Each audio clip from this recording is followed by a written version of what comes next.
My name is Justin Bean. I am a nature guide and also part of the family here at Scotia Safaris Private Game Reserve. And part of my role here is to take guests out on game drives and just general maintenance of the reserve.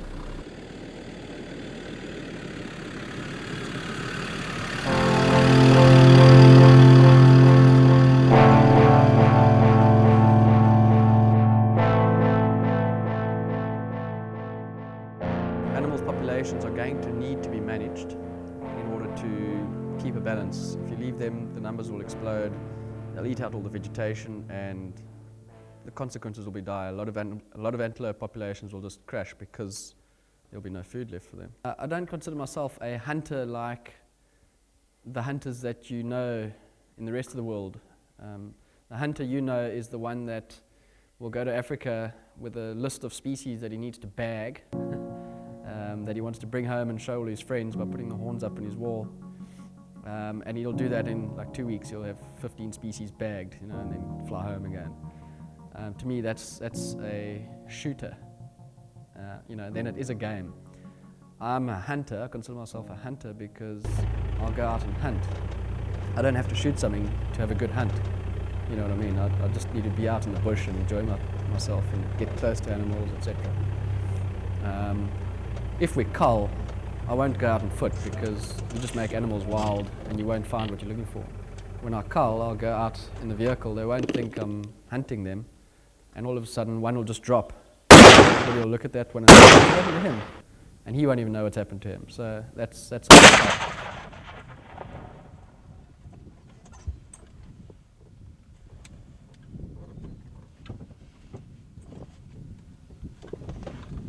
Okay, so it looks like a good clean shot. Now we just need to go over there and cut the throat so the meat can bleed nicely. I'll start from the inside and cut my way out so that I don't get hair in the meat everywhere. And I'll also lie the animal downwards so that the blood will flow downhill with gravity. Of course, if the head was up there, the blood would struggle to flow out. So these are all nerves. If you touch the eye, if the animal was still alive and you touch the eye, then it would wink. So what you're seeing now is just nerves in the muscles that are just continually wanting to run away, really.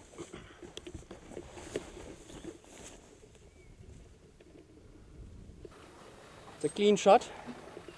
There's no trauma or stress to the meat. Animal hasn't run far like a lot of other animals would. We cut the throat quickly, so it bleeds quickly, gets all the blood out the meat. And on a hot day like this, we've got to gut it quickly as well. We've got to get all the guts out, otherwise it might, make the meat go bad. And in this heat, you've got about an hour before it'll start affecting the meat. But fortunately, we're not too far from the butchery. So we'll go and fetch the trailer, come back, load it up, take it back to the butchery and gut it immediately. That's the first thing we do.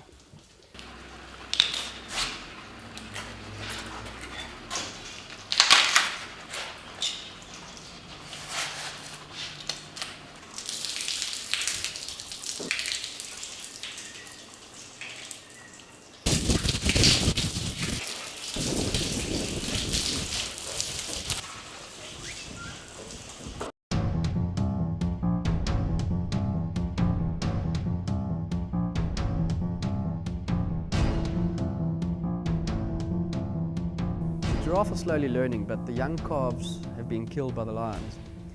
And what happens is, as soon as a calf is killed, give it a few weeks, the cow will come into estrus again, and the bulls will mate, or the bull will mate with that particular cow.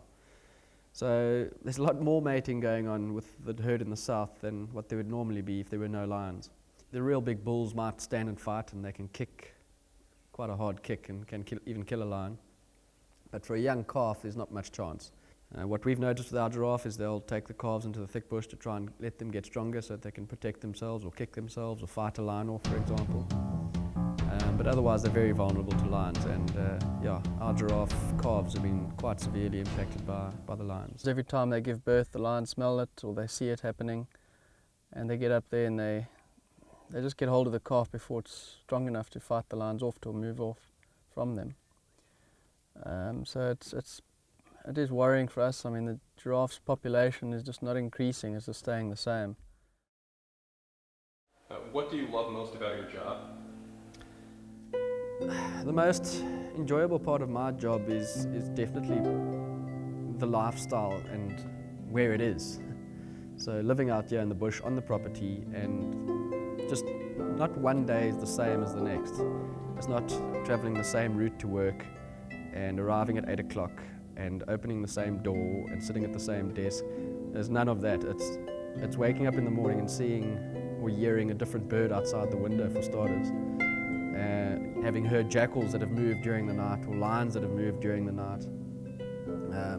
Driving through the front gate and seeing elephants there in the morning, or having seen that they had been there the night before by seeing their feces that are left behind or their tracks, etc. It's every single day is different to the previous. So that's probably the most amazing part of it.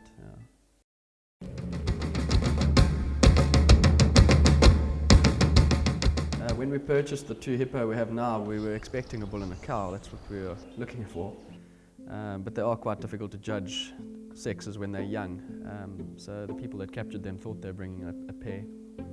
The difficulties we're going to have introducing a bull hippo to the reserve will be a bit of aggression coming from him.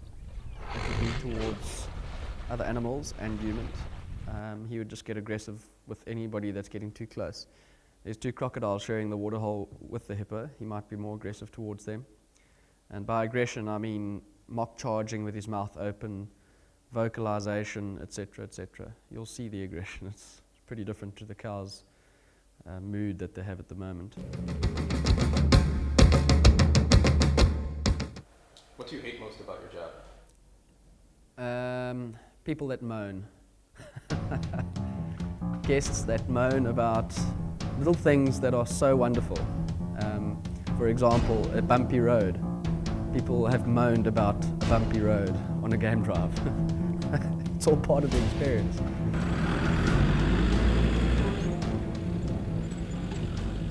If you don't burn an area, your grass and bush grows long and tall. Well, the grass, for example, will grow very long. It falls over. Everything underneath doesn't grow. The grass becomes very sour because it hasn't been rejuvenated. Bad parasites and insects will harbor inside that tall grass. Ticks will breed out of control. Fire is ultimately the best. It gets rid of all the ticks and parasites that you don't want.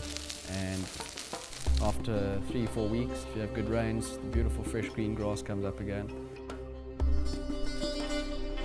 If you don't do something like this and you don't have enough predators, the balance, it becomes unbalanced. You get way too many rodents. They might have a negative effect on all the vegetation.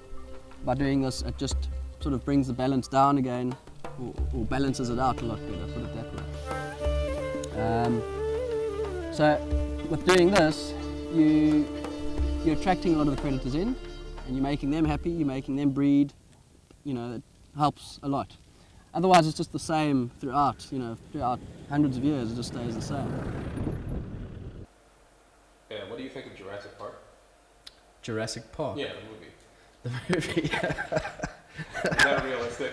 The fact that they're dinosaurs in it. I've just recently picked up a National Geographic magazine which talks about reviving the extinct. And it's practically exactly the same as Jurassic Park. Although it is a lot more difficult to bring out the DNA of a dinosaur that's 200-300 million years old. Bringing back a mammoth of 10,000 years ago is a lot easier. And we do have the elephants available to inject the DNA into our elephants' ovaries. There's a couple of species which it is possible, and scientists are now just working out whether it's ethical or not. So a type of Jurassic Park is perhaps possible with species that didn't go extinct too long ago. And talking about reviving extinct species, I think it's great because at least we know that we are able to keep species alive. For example, our rhino that are going extinct, they can't go extinct, surely. We can keep that DNA alive. So it's probably a good thing. I think Jurassic Park's, the movie, is a bit unrealistic.